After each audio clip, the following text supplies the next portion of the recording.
If you're a CTO and your calendar is wall-to-wall quick questions, approvals, escalations, and last-minute emergencies, I'm going to say the quiet part out loud. You're not leading a tech org. You're acting as the organization's nervous system. Every time there's ambiguity, it routes to you. Every time there's risk, it routes to you. And that doesn't make you a hero. It makes your company fragile. Because if the system only works when you're exhausted, the system doesn't actually work. So in today's live stream, I'm going to show you why firefighting gets rewarded, why it becomes expected, and how to redesign decision making so you can stop being the bottleneck and start being the architect. And if you're not sure how deep you're in it, take the Firefighter CTO quiz after this stream at gtle.show/firefighter quiz. So I want to start out today by slowing this down a little bit because this topic, it deserves more than the hot takes and sound bites that you generally see with something like this. So if you're a CTO and you feel like you're constantly in the middle of everything, approvals, escalations, last minute decisions, emergency fixes, I want you to hear this clearly before we go any further. You're not failing, folks, but you are trapped inside of a system that's just silently consuming you. Not a good thing, right? So the most dangerous part of that system is that it looks like leadership when you're looking from the outside in. The firefighting that you're doing, it gets praised by those in leadership. They come to you and tell you how great it is having you on the team. Firefighting gets rewarded. You might even earn bonuses or promotions. Firefighting gets confused with commitment. How many times have you heard things like, Mike is such a committed executive. He's always here. And over time, firefighting, it just becomes expected because that's how good CTOs get stuck. You teach other people what the expectations are, and they just stick with them. This is how high integrity leaders, they burn out because it isn't a sustainable, it's not sustainable to act this way. It just isn't. You need to stop being the one that's the bottleneck, okay? This is how organizations unknowingly design themselves around a single human bottleneck, you. So I'm going to spend this entire session unpacking why that happens, why most CTOs don't see it until they're already deep inside it, and why nearly every attempt to fix the problem actually makes it worse. Now, as you can see, I have no guest today, so it's just going to be me and you having a discussion because the firefighter CTO problem, it's not about effort. It's completely about architecture. Now, you can't control or outwork a bad system. It just doesn't happen. But let me define something very precisely because vague language, it's part of how this problem survives in the first place. A firefighter CTO is not someone who works long hours. That may surprise you. A firefighter CTO is someone who has become the default decision authority for ambiguity. Anytime something isn't clear, anytime there's risk, they come to you. Anytime there's disagreement, anytime there's uncertainty, they come to you. It's not sustainable. But there are fixes to this, and we will cover that today. If everything routes to you, well, that's a problem. And the reason that it's so dangerous is that ambiguity, it's infinite. Technology is ambiguity all on itself. Scale is ambiguity. Security, it's ambiguity. All of these things, architecture, it's ambiguity. Trade-offs, they're ambiguity. So, if ambiguity routes to you, your workload, It doesn't have a natural ceiling. It has no place to stop. That's the first thing that most CTOs miss in this situation. There's no finish line where firefighting ends. There's only exhaustion. Now, here's the part that makes this really difficult for you to confront. Most firefighter CTOs, they didn't demand control, they inherited it. And often they inherited it by being excellent at what they do. Early in your career, and I want you to think back to this, you were probably the person who could figure things out when nobody else could. You could reason through complexity. You could see dependencies. You probably could debug code faster. You could explain things clearly. And when things went wrong, you were the calm one. Now, that's not by accident.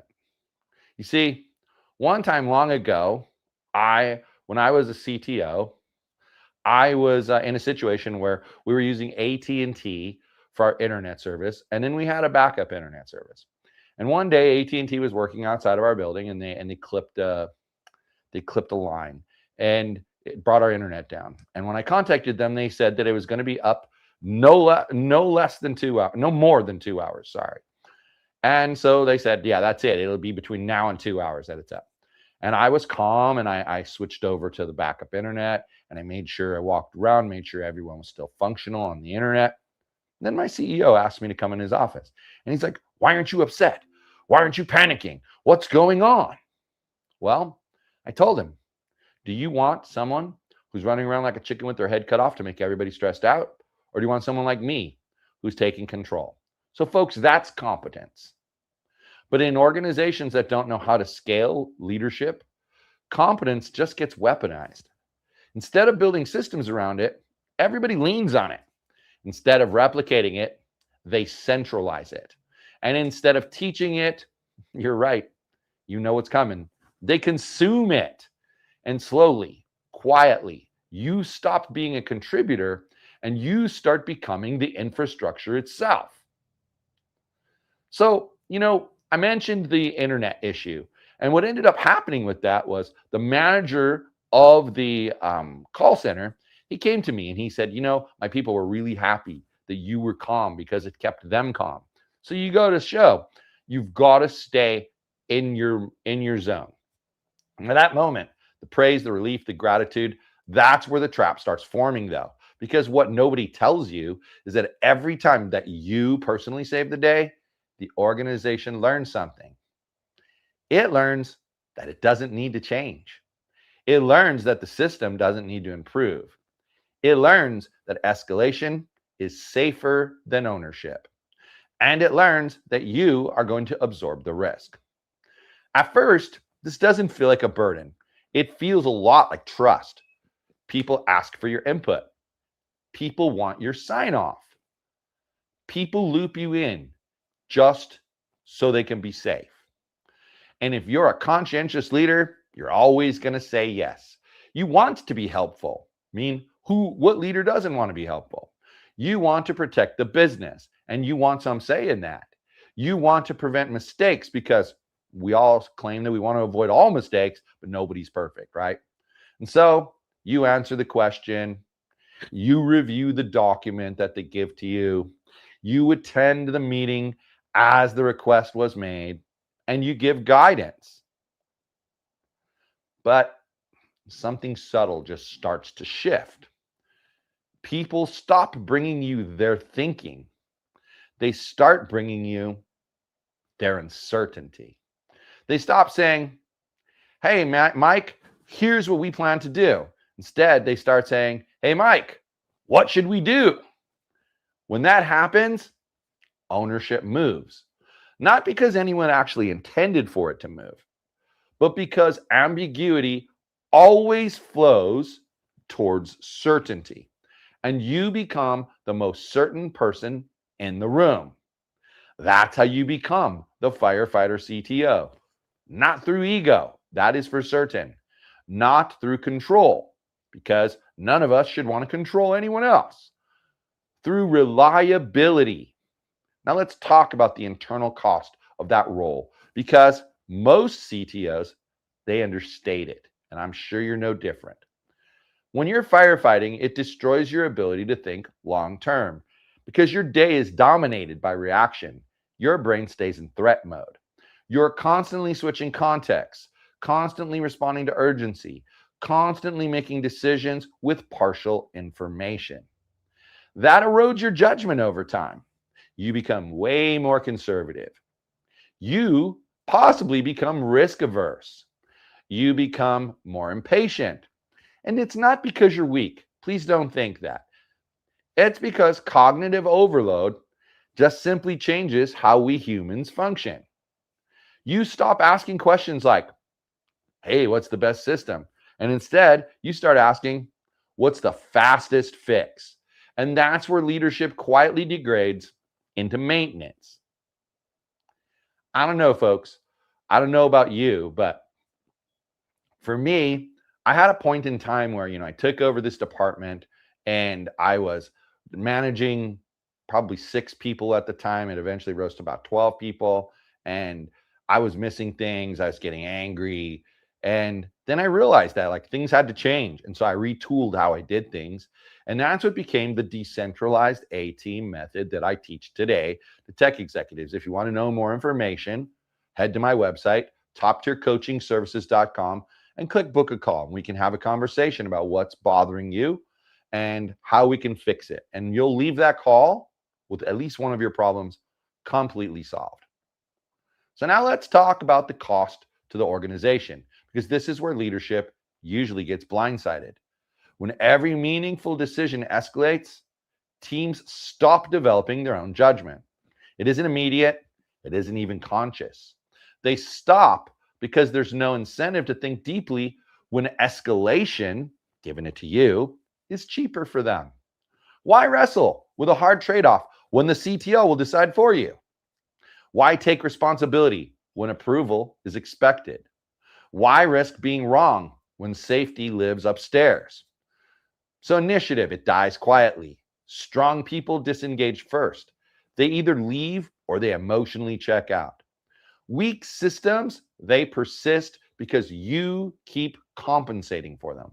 And from the outside, leadership thinks things are fine. Deadlines mostly hit. Customers, they aren't screaming. Revenue, it keeps growing and growing. So nobody asks, hey, why does the CTO look so exhausted? Nobody asks, hey, how come the tech team has such high turnover? Nobody asks, hey, how come it feels like every time we do a release, we fix 4 things and we break 5? Firefighting hides dysfunction, and that is part of what makes it so dangerous. Now, here's where nearly every firefighter CTO makes the exact same mistake. They try to fix these problems with more process. What does that mean? Well, more reviews. Makes sense. More approvals. More documentation. More governance. And on paper, that looks like something a mature person would do. But in reality, it often makes the entire problem exponentially worse, because process without decision clarity doesn't decentralize authority. It formalizes escalation. I want you to remember that. If people don't know who owns a decision, process slows it down. And if people don't know what trade-offs are acceptable, process paralyzes them. If people don't know what good looks like, process becomes theater. So let me say this plainly. Process, it is not leadership. Process amplifies leadership. If leadership is unclear, process amplifies confusion. If leadership is centralized, process amplifies bottlenecks. And if leadership avoids hard trade-offs, process amplifies paralysis. And this is why so many CTOs feel like they're drowning in meetings while still being blamed for every delay. They've become the approval layer for a system that never learned how to decide on its own. And that brings us to the real root of the firefighter CTO problem. Can you guess what it is? It's not workload. Nope. It's not staffing. Nope. It's not tools. It's not even culture. What is it then? It's decision architecture. Most organizations have never explicitly designed how decisions are made. They rely on habit. They rely on escalation. They rely, believe it or not, on personalities. And when that happens, well, it's a sad point, but the most experienced person, they become the decision engine. That's you. Now, think about how many decisions hit your desk that aren't actually technical. How about security versus speed? Maybe there's a decision to build versus buy. How about refactor something versus ship it as it is? Scalability versus cost. Now, these are all leadership trade-offs. They only feel technical because, you guessed it, leadership never owned them. So you inherited them. Now, why? Why does that happen? Well, I'm going to tell you about a time that I had something escalated to me on a Saturday that was absolutely ridiculous.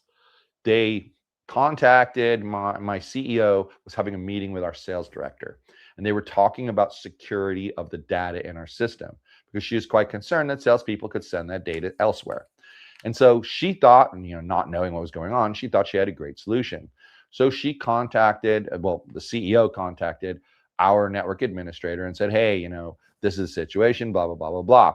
He tells him, you know what, I can't make that decision, send it to Mike. So then I get this call from the CEO on a Saturday. Never happens. And what does he tell me? Well, the sales manager is here, and we want you to start using email templates that don't allow attachments. So I said to him, what problem are you trying to solve? And he tells me. I said, that's not going to solve that problem. I will show you why. And so that next time I saw him on Monday, I showed him that I could copy and paste any attachment into the email and send it. So just because you block attachments doesn't mean that you're stopping the problem. Now let's talk about escape, because this is where most advice becomes, let's be real, useless. Delegate more. Have you heard this one? Trust your team. How about the simple one? Let's go. That advice fails because it ignores fear. The fear of being blamed. The fear of failure. The fear that if something breaks, it breaks on you. So what's the path, guys? Here's the real path out. You got to stop being the answer. Not overnight. It's not going to happen. But it has to happen at some point. Not recklessly either. You got to take care in what you're doing. You stop being the fastest path to certainty. Instead of answers, give them standards. Instead of decisions, give them frameworks. Instead of approvals, set boundaries. When someone asks, what should we do? You ask, what decision are you making? And what principle applies to that decision? Now, at first, this is going to feel really slow. Let's be real. People are not used to this, so they're going to resist. They're going to get uncomfortable. They might even complain. But what's actually happening is that the system is being forced to think. That kind of friction, it's very necessary because you cannot fix what you keep absorbing. So the next step is explicit decision design. Now, this isn't about policies. It's not about procedures. Design. Let that sink in. Who decides what? What inputs matter in order to solve the problem? What trade-offs are acceptable versus what are not? When is escalation mandatory? I mean, there's going to be times for that. This requires uncomfortable conversations with leadership because, again, they're expecting you to do it, because it forces trade-offs into the open. Speed or quality? What do you want? Innovation or stability? Growth or resilience? If leadership won't name them, you'll always carry them yourself. Now, then comes the hardest part of all of this. You let people make decisions you wouldn't make. That's right. I'm not talking about bad decisions. I'm talking about different decisions. You judge the reasoning, not the outcomes. This is where judgment develops. If you only reward perfect outcomes, you create fear. If you reward sounding reasonable, you create leaders. That's a really, really, really, really, really serious thing for you to remember. Now, I had a whole entire team that worked with me, and my network administrator is probably the best network guy I've ever worked with. And he had a lot of problems to solve because he was remote. And so he had to have the right equipment for all of that, et cetera, et cetera, et cetera. I gave him a budget for his department, and he was able to spend that, how he see fit. That included his travel to the office and et cetera. Well, I really would have liked to see him quarterly, but he felt that he had set things up so that he could only come every 6 months, so twice a year. And I used to have him stay at my home with me because then we could drive in together and we could speak and have a good conversation before getting to the office and set things up. Well, after a solid year of him doing this just twice a year, I had to look at him and I had to say, Mike, his name was Mike as well, this is working. I wouldn't have done it. It's not the decision I wanted, but it's working. So kudos to you. So at this point, I want to speak directly to founders and executives. If your CTO is always in the weeds, your organization is fragile. If your CTO can't step away, your systems aren't resilient. If your CTO is burned out, your risk is already materializing, because the goal is not control. The goal is distributed judgment. The best CTOs are not heroes. They're really architects. They design systems where leadership itself is embedded, not centralized. And if you're exhausted, it isn't because you care too much. It's because you're carrying weight the system was supposed to hold. So design the system, for crying out loud. Let yourself breathe. So now I want to slow this down even more, because if you're still with me, you're probably starting to feel something underneath all of this. Not intellectually, though. Emotionally. Can you feel it? That feeling is usually a mix of recognition and resistance. Recognition because, well, quite frankly, you see yourself in this. And resistance because part of you is still thinking, my situation is different. Every firefighter CTO thinks their situation is different. They think their team is uniquely inexperienced. They think their business is uniquely risky. They think their tech stack is uniquely fragile. They think leadership just wouldn't get it. And sometimes some of that stuff is true. But here's the part that's really hard for you to swallow, I'm sure. Even if all of that were true, the outcome's still the same. You are the system.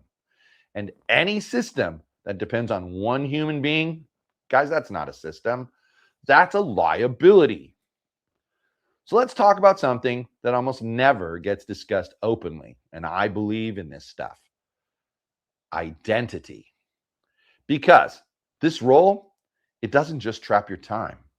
It traps your sense of self.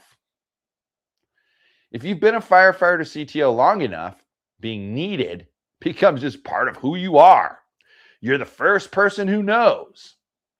You're the person who fixes everything. You're the person who just steps in when there's a problem. You're the person who handles it.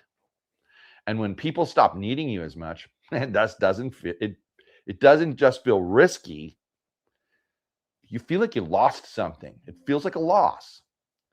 What could you have lost? Well, loss of relevance is one thing. Loss of control is definitely something. Maybe loss of status. Loss of safety. This is why just delegate advice fails so horribly.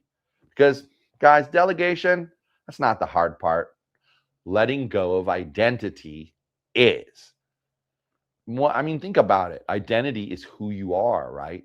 So, like for me, I was working 105 hours a week. I got the job that I got because I helped them make their e-commerce system just work flawlessly. But working 105 hours a week is not sustainable, and I missed so many things. And I realized I can't do this forever.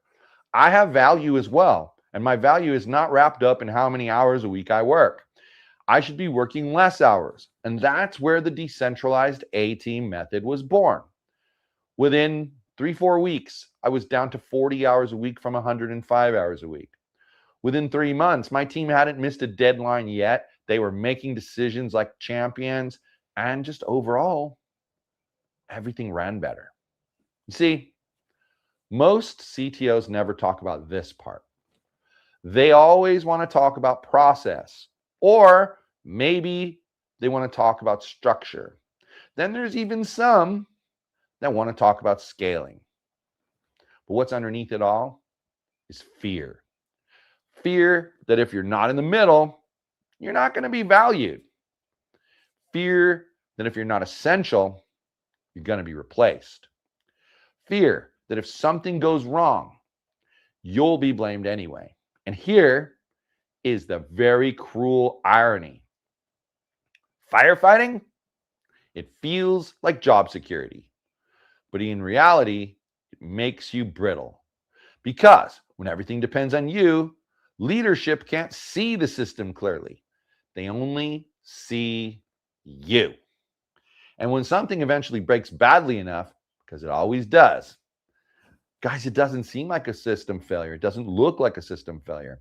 It looks like a leadership failure. And that right there is when firefighter CTOs get blindsided. They sacrificed everything to hold it together. And the system, it still blamed them. So let's talk about blame, because this is where fear really locks in. In poorly designed organizations, accountability flows upward, but authority does not. You're responsible for outcomes you don't fully control. You're blamed for decisions you don't actually make. You're expected to prevent failures without the power to redesign the system that causes them. That creates a constant background anxiety. So you insert yourself earlier. You review more. You tighten up oversight. But it's not because you're a controlling person, because I hope you're not.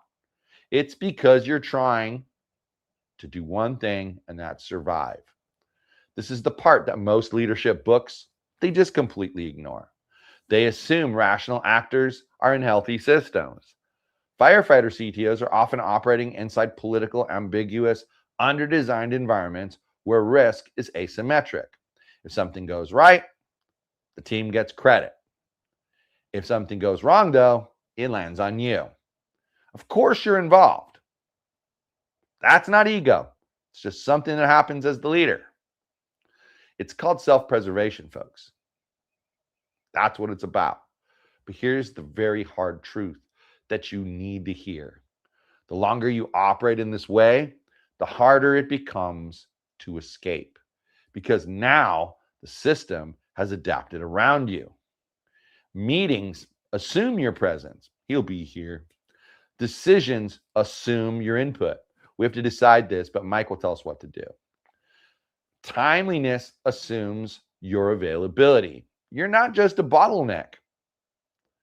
You're structural. You're part of the system. Now, why would that be a bad thing? Well, when early on in my CTO career, everything ran through me. Decisions about help desk, calendar meetings, etc. And there was just dead air when I wasn't there. It didn't do good for the company. It didn't do good for the department. All it got was people complaining all the time. Now, this is where a lot of CTOs hit a wall. They realize that they've built something that only works if they keep sacrificing themselves. And the moment that they step back, things begin to wobble. This is where many people panic and revert. They see the wobble and think, see, I can't let go, but that wobble, it's information. It shows you exactly where the system is weak. And weakness that stays hidden never gets fixed. So let's talk about why organizations allow this to happen, because it's not just on you. Most leadership teams don't understand technology deeply enough to design decision systems around it. So what do? They do the next best thing. They centralize risk. They lean on the CTO to own technology decisions without defining what ownership actually means. They want certainty without trade-offs, speed without risk, innovation without instability. And then, when those contradictions surface, they hand them to you on a silver platter. Why? Because you're technical. Yeah. Because you're capable. Because you've handled it all before. And this is how CTOs become shock absorbers for organizational ambiguity. But shock absorbers wear out. Now let's get into the mechanics of escaping this, because up to now, we've only been diagnosing. The next part is going to be about re-engineering. The first thing that you must accept is that discomfort is not a signal of failure. When you start changing how decisions flow, things will slow down temporarily. People will make mistakes. People are going to complain. It happens. People will escalate emotionally. That does not mean that you're doing it wrong. It really doesn't. It means the system is learning to walk without crutches. If you smooth over every wobble, nothing ever gets stronger. So the first structural change is this, and I want you to pay attention. You have to redefine what escalation means. Escalation, it does not mean I'm unsure. What it should mean is this violates a known boundary. If someone escalates because they're uncomfortable, that's a coaching moment. If someone escalates because a constraint is violated, that's leadership work. Most organizations never draw this line. So literally everything escalates. You need to redraw it explicitly. Now, I have never really had too much of a problem with escalation once I told my team that they were responsible for what's in their job description. And it felt weird at first, but it works. Now, the second structural change is decision classification. Not every decision deserves the same weight, right? Some decisions, they're reversible. You try it, it doesn't work, you go back. But some are irreversible. You have no choice. You've made the choice, you're going forward. Some are low risk, but some are existential, like huge problems. Firefighter CTOs treat everything like a production down incident because the system never taught them how to distinguish the difference. You need to help the organization learn that difference. What decisions can teams make autonomously? What decisions require alignment? What decisions require leadership sign-off? Once that's clear, volume drops dramatically. Now, the third change is explicit trade-off ownership. This part is crucial. If leadership has not clearly stated what the organization values, when values conflict, you'll always be stuck. Again, is it speed versus quality? Is it cost versus scalability? Is it security versus usability? If those things aren't named, you will carry them all.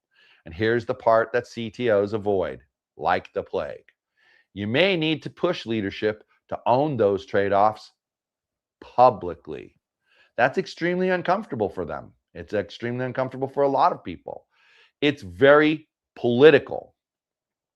It's also kind of risky. But it's really the only way out.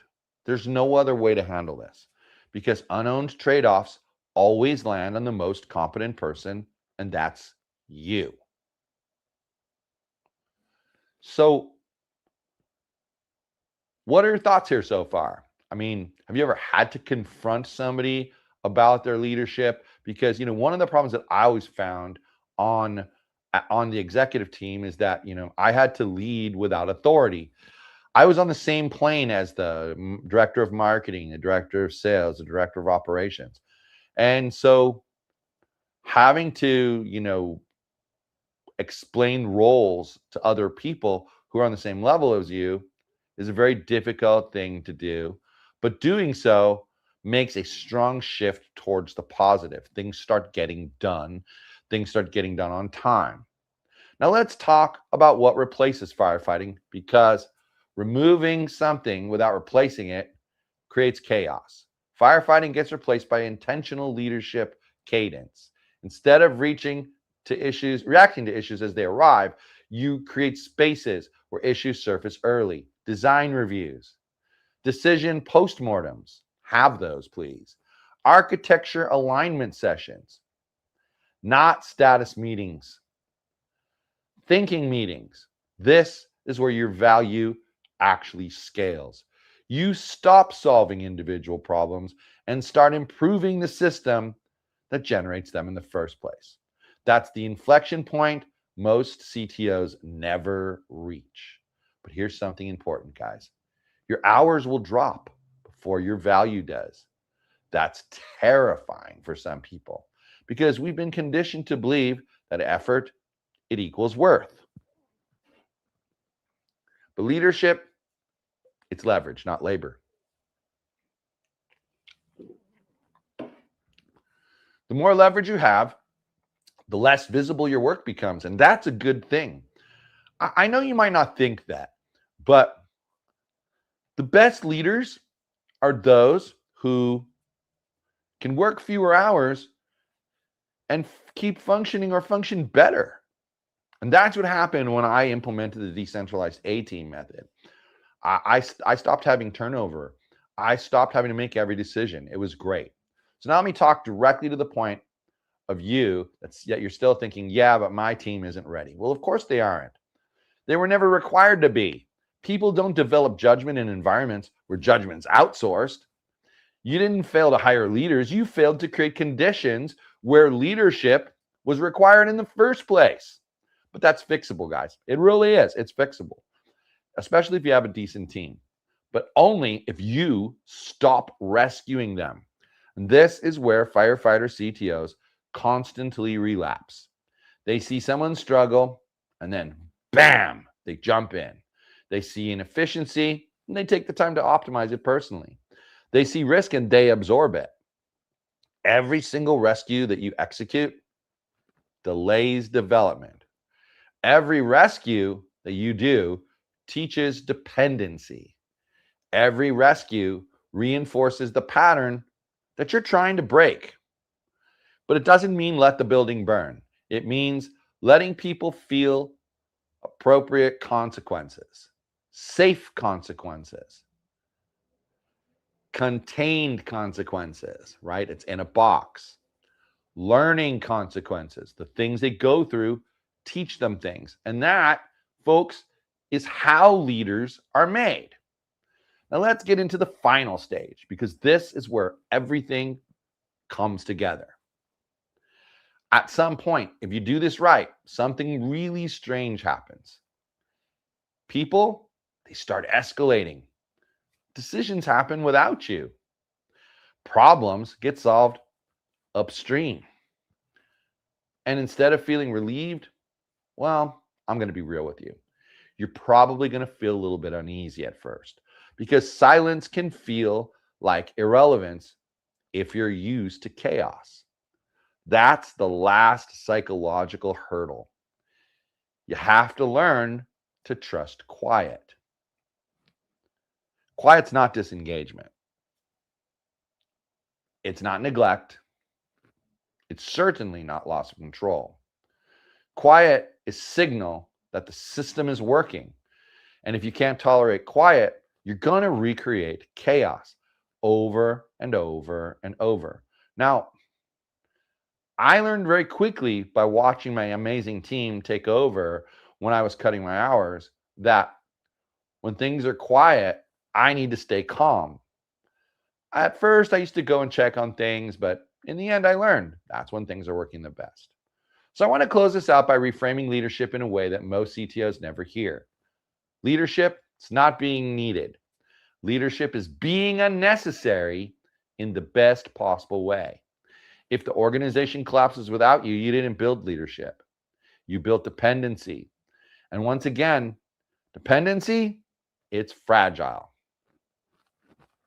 The best CTOs, they're not heroes, folks. They're architects. They design systems that hold weight without collapsing. They distribute judgment instead of hoarding it. They make themselves less central over time, not more. They decentralize. That's a key. And if you're exhausted right now, I'm sorry to tell you, it's not because you're weak. It's because you're carrying weight the system was supposed to carry. Does that make sense to you? Design the system. Let yourself step back and let leadership finally happen. I want to talk about something that sits underneath everything that we've discussed so far. Power. That's right. Now, I'm not talking authority on an org chart. That might be one form of power, but that's not what we're talking about here.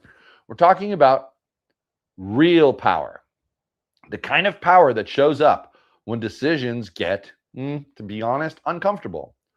Firefighter CTOs often look powerful from the outside. Everybody needs them, right? Like they're crazy in need. Everyone's waiting on them. Got to wait for Mike to make that decision. Everyone defers to them. And let me ask Mike what he thinks. But inside the system, they're often operating from a position of weak power because real power isn't about being needed. Real power is about shaping the condition under which decisions get made. And when you're constantly reacting, you're not shaping a damn thing. You're responding. That's a critical distinction, folks. Responding. If you're always responding, you're not leading the direction of the organization. You're absorbing the consequences of its complete and total lack of direction. And that's exhausting. It makes you so tired. But here's the dangerous part, guys. This one you need to pay attention to. When you're operating from weak power, you compensate by inserting yourself everywhere, but not to dominate. No, that's not it. It's to survive. You attend meetings because you're worried what will happen if you're not there. What are they going to say? What decisions are they going to make? You review decisions because you don't trust how trade-offs will be made because you haven't defined those things. You jump into Slack threads because silence just feels risky. That is not control, folks. It's fear. You're afraid. Fear is a terrible foundation for leadership. It is not how leaders should lead. You know, I used to have a guy who would go out to our satellite offices. His name was Henry. And Henry's job was to, fix things in the satellite offices. And he had full autonomy. I'd let him do whatever he needed to do. He had a budget. He knew how much he could spend. He knew what things were yeses and what things were nos. And, one time I get a call from our San Diego manager who says, Henry's been down here 3 times and he keeps promising to do this thing and he hasn't done it. So I talked to Henry about it and he says, yeah, I keep meaning to talk to you about it and I keep forgetting because I'm not sure how you're going to react to it. And I just started shaking my head and smiling. And I said, Henry, I trust you. Make the decision that needs to be made and let's move on with this, okay? And so he did, and everyone was happier. So now let's talk about boards and executives, because this is where many CTOs quietly lose leverage. Boards, they don't want complexity. They want confidence. They want to know risk is managed, timelines are predictable, and outcomes are controlled. When a CTO is firefighting constantly, boards often interpret that as dedication. What they're really seeing is risk concentration. One human being carrying operational, technical, and strategic load is not a mitigation strategy. It's a failure mode. But boards, they don't also always know how to spot that. So they ask for updates. They ask for assurances. They ask for tighter controls.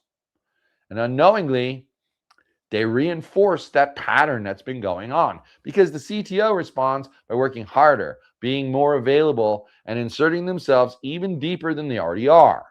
So let's be honest about something else that's rarely discussed. Some firefighter CTOs are afraid to escape the role because they're afraid of becoming replaceable. I know that's hard to admit, but it's super common. If the system doesn't depend on you, what makes you valuable? If decisions don't route through you, are you still essential? If things run smoothly without your involvement, do you still matter? That fear, that's what keeps people stuck. People like you, people like me. But here's the truth that flips that fear on its head. When the system depends on you, your value is capped. You don't get more valuable. When the system works without you, your value multiplies. Because now your role is strategic, not operational. They almost can't live without you. Architectural, not tactical. Directional, not reactive. Doesn't that sound great? That's the level where CTOs gain real leverage. That's the level where boards begin to listen. That's the level where leadership trusts. That's the level where burnout stops being inevitable. But you cannot get there if you cling to indispensability. Indispensability feels safe. It's not. It just isn't. Why would you want to be indispensable? Why would you want to be that person that everybody comes to and asks questions for day by day? Perhaps that is ego, all right? But fears would influence me to work 105 hours a week. But I knew I had to stop. So let's talk about why firefighting persists even after CTOs intellectually understand the problem. Now, this is important. Many CTOs know that they're stuck. Perhaps they've read some books, probably have. They've heard a lot of advice from various sources. They've nodded along to talks like this one. I'm sure you're doing that right now. And yet, nothing changes. But why? Why does nothing change? Well, because insight without system change just creates guilt. You think, I should delegate more. I should trust my team. Maybe I should take a step back. But do you do any of that? No. The structure just stays the same. Escalation paths, they stay the same. Decision rights, they stay super unclear. Trade-offs, nobody owns them but you. So, every attempt to change becomes personal willpower. Willpower always loses to system pressure. That's why this cannot be solved as a mindset problem. Mindset's part of it. It's a design problem. You have to change the environment so that not firefighting becomes the default. That means escalation is harder than ownership. Decision making is expected, not optional. Trade-offs are explicit, not implied. Now, until these conditions exist, you'll keep getting pulled right back in. Now, let's spend some time on mistakes CTOs make when they try to decentralize, because these mistakes can actually make things worse. Now, the first mistake is just disappearing too fast. Some CTOs get fed up and swing hard in the other direction. They just stop attending all meetings. I don't need to go to those things. They stop responding quickly. Let them wait. They empower the team without preparation. Just go do it. That creates chaos, folks. Chaotic environment is what comes from that. And people don't suddenly become leaders because you just walked out of the room. They become leaders when you've given them frameworks, boundaries, and clarity. Now, without that, stepping back looks like abandonment, not leadership. Now, the second mistake is decentralizing authority without decentralizing information. If you want teams to decide things, they've got to have context. They need to have visibility into priorities. They need access to the data that helps them make the decisions that you're asking them to make. They need to understand what constraints there are. If you hoard all the information while expecting autonomy, escalation is just going to continue. The third mistake is punishing mistakes after the fact. Nothing, and I mean nothing, kills decentralization faster than retroactive blame. If someone makes a decision within agreed boundaries and gets punished because the outcome wasn't ideal, you've just taught everyone a lesson and they will never decide anything again. Firefighter CTOs often do this unintentionally because they're under pressure themselves. But if you want judgment to scale, learning, it has to be safe. I like to tell people that when someone makes a decision that you disagree with and it doesn't work out, don't berate them publicly about that. Don't berate them at all. Sit them down and explain what went wrong, what you learned about it, and how you would have adjusted things. Tell them how they can do it differently next time. So let's talk about what healthy CTO leadership actually looks like, because many people, they don't have a clear picture of this. Healthy CTO leadership, it's boring. I know that sounds insulting, but it's not meant to be. It's boring in the same way a well-designed bridge is boring. No drama, no heroics. Those things become a thing of the past. No constant crises. Decisions just flow. They don't have bottlenecks. Teams own the outcomes. That belongs to them. Issues surface early on because of that. Trade-offs are understood. Very, very important, as we've spoken about. The CTO's calendar becomes lighter, not because they're disengaged, but because they're working at a higher altitude. They spend time on direction. They spend time on system design. They spend time on talent development. Imagine what you could do with all that time developing someone. They work on long-term risk, not approvals. It's not important. They don't work on emergencies either. There are people in place to handle that stuff. They don't seek constant validation. They don't need constant validation. But here's what surprises people, and I'm saying really surprises people. Healthy CTOs often look less busy, but they're far more effective, because effectiveness is not about visible motion. It's about impact. Now I want to address something specific to technology leaders because, be real, it's a unique trap. Technology attracts people who are good at solving problems. Duh. It's our strength. It's something we just do well. But leadership, that requires something slightly different. Leadership requires not solving problems so others can. That feels counterintuitive. It feels like negligence, right? I mean, it just does. It feels like inefficiency because it is. It feels risky also because it is. But it's the only way systems mature. If you solve the problem, the system stays the same, guys. If the system solves the problem, your capacity grows. Firefighter CTOs confuse motion with progress. They're always moving. Go, go, go. They're always fixing this problem, fixing that problem.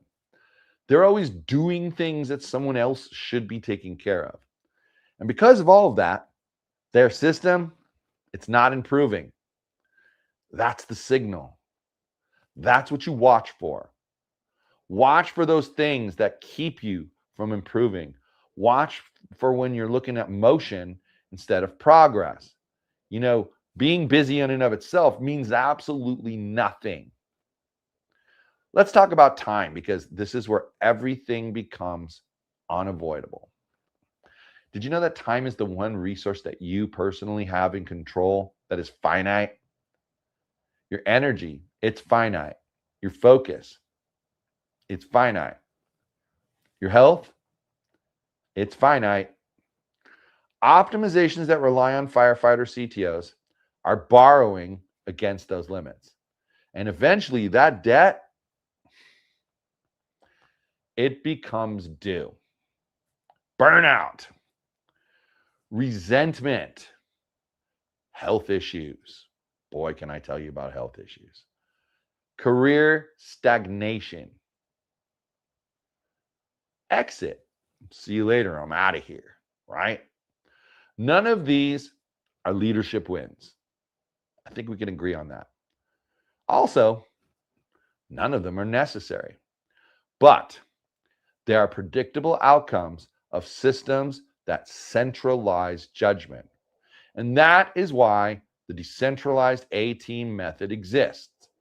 This is why decentralized leadership is not a nice to have. It's actually survival. Decentralization sounds strange, but it's not about chaos. It's actually about clarity. It's about getting clear on purpose. It will help you get clear on alignment so that people are doing the right things together. It will present clear accountability to people. It will present clear communication. You will be able to tell people what needs to be done. When those things exist, firefighting just disappears naturally. And it's not because people stop caring. That is not the reason. It's because the system, it starts working. Now, I want to close out this section by speaking directly to the part that you still feel resisting. That part that's saying, yeah, but right now isn't the right time. Or, we're in a critical phase right now. We can't do this yet. How about once the next release is done, maybe I can do it then. There's always going to be a critical phase. Always. There's always a next release. It's not going to stop. There will never be a moment where the system magically gives you permission to step back. You've got to design it yourself. You've got to design your way out. And the longer you wait, the harder it becomes, because dependency gets deeper and deeper. Habits calcify. They become rock hard and stuck. Expectations solidify. But guys, it's never too late. You can teach an old dog new tricks. You can start with just one decision, one boundary, just one. One redefined escalation path. That's how all this whole thing begins. And that's how you get out of the problem. And that is how it ends. Not with a dramatic exit, not with the I quit, I'm out of here, but just a gentle, quiet shift towards decentralization from firefighter to architect. Architects take time, they draw out things and everything just kind of, I don't know, makes sense. So I want to slow this down one last time before we wrap up, because if you stayed with me this long, it's not because you needed another productivity tip. It's because something in this hit close to home. And usually what it hits is this quiet realization. I didn't plan to live life like this. Most firefighter CTOs did not choose chaos. They chose responsibility. They chose excellence. They want to be good at what they do. They chose to care about themselves and about others and about their company. And over time, caring turned into carrying, and carrying the pressure is what you do. Carrying all of the decisions is what you do. Carrying the risk is what you do. Carrying the blame, that happens too. Until one day you look up and you realize, I'm not leading the system anymore. I am the system. Oh no, that's not leadership. I remember that Mike Mahoney guy telling me about this. That's load bearing. Oh no, what am I going to do? Well, the hardest part about stepping out of the firefighter CTO role isn't technical, guys. It's emotional. You're going to have to deal with this. It's admitting that the way you've been operating, no matter how noble it is, it has a cost to your health, right? You're going to make yourself sick. A cost to your relationships. I almost lost my marriage because of this, and my children. It has a cost to your team. They get burnt out if you're burnt out. It has a cost to the organization's future because if their tech team is struggling, they struggle. And here's the truth that doesn't get said enough. If the company only works when you're exhausted, then it doesn't actually work. It's surviving on borrowed energy, your energy. And borrowed energy, it always runs out. Now, I want to be very clear about something so there's absolutely no misunderstanding. Firefighting is not a character flaw. It's not a discipline problem. It's not a willpower problem. No, it's not it's a systems problem, guys. It's none of the other things. And systems don't change because you try harder. They change when you redesign how decisions, accountability, and authority flow. And that's why this conversation matters. Because until you see the system clearly, everything feels personal. You feel as though you're failing. You feel like you're behind, always. You feel like you're the bottleneck because you're not doing enough. When in reality, you're the bottleneck because you're doing too much of the wrong kind of work. Leadership work is not answering every question. It is building clarity so fewer questions need escalation. Leadership work is not approving every decision. It is designing decision rights so ownership lives where the work is. Leadership work is not being everywhere. It is making your presence less necessary over time. That's the shift. That's what we're looking for. And that shift doesn't happen all at once. It starts with awareness. And I've hopefully made you aware of that today. It starts with naming the pattern. Hey, I'm a firefighter CTO. It starts with seeing where escalation is hiding, most of the time with you guys everywhere. It starts with recognizing how much judgment is centralized in you because you cannot change what you do not see. And this is where I want to give you something practical. So listen up. It's not another framework, guys. Trust me on this. It's not another lecture. I've given you enough of that today as well. It's a mirror, okay? I built this Firefighter CTO quiz for one reason and one reason only. It is not to tell you what kind of CTO you should be. That's up to you. But it's to help you see honestly and clearly where you are right now in this very moment. Because most CTOs are operating on gut feel. They know they're overwhelmed. Of course they do. They know they're tired because they're nodding off at night at 6 o'clock, 7 o'clock at night. They know something's off, but they can't quite pinpoint why. They can't see exactly where decision making is collapsing. They can't see which part of leadership are over centralized. They can't see which fixes are structural versus incidental.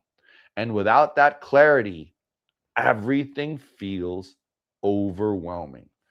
The quiz doesn't diagnose you. It diagnoses the operating model you're trapped inside. It shows you where decisions are bottlenecked, where escalation is replacing ownership, when you're acting as a shock absorber instead of a leader, where burnout is being manufactured by design, not by effort. And here's why all of that matters, okay? You cannot fix everything at once. But once you know where the real pressure points are, you can fix one thing. One decision path could be fixed. One escalation rule could be fixed. One leadership behavior could be fixed. That's how real change starts, one thing at a time, not with a massive reorganization. No, not with heroic effort, because there really isn't any necessary, but with intentional redesign. It has to be intentional. So here's what I want you to do after we end today. Don't journal about it. Nope, you can if you want, but that's not the fix. Don't think on it. Remember, you know this is a problem. Don't promise yourself that you'll change later. Go take the Firefighter CTO quiz.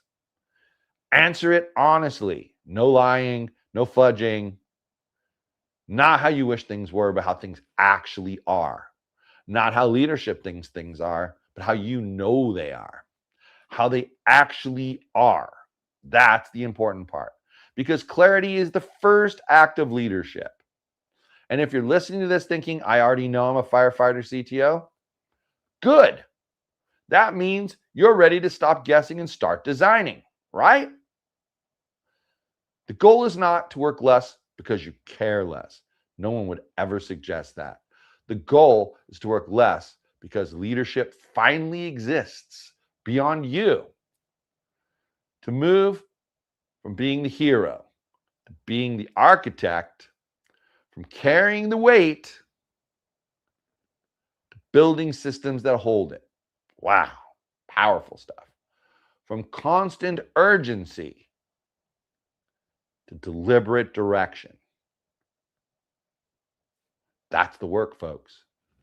That's what has to get done. And it starts with seeing the truth clearly. So take the Firefighter CTO quiz. Get over there and do it. Not because it has all the answers, because it doesn't, but because it will show you the right questions. And that's where leadership begins, right there at that crossroads. Hope you enjoyed this episode. Head over to gtle.show/firefighter quiz to take that firefighter quiz. And until next week, come back and see us for another episode of Gaining the Technology Leadership Edge. Live streamed every Friday at 10 a.m. Pacific here on LinkedIn and on YouTube. Hope you have a great week.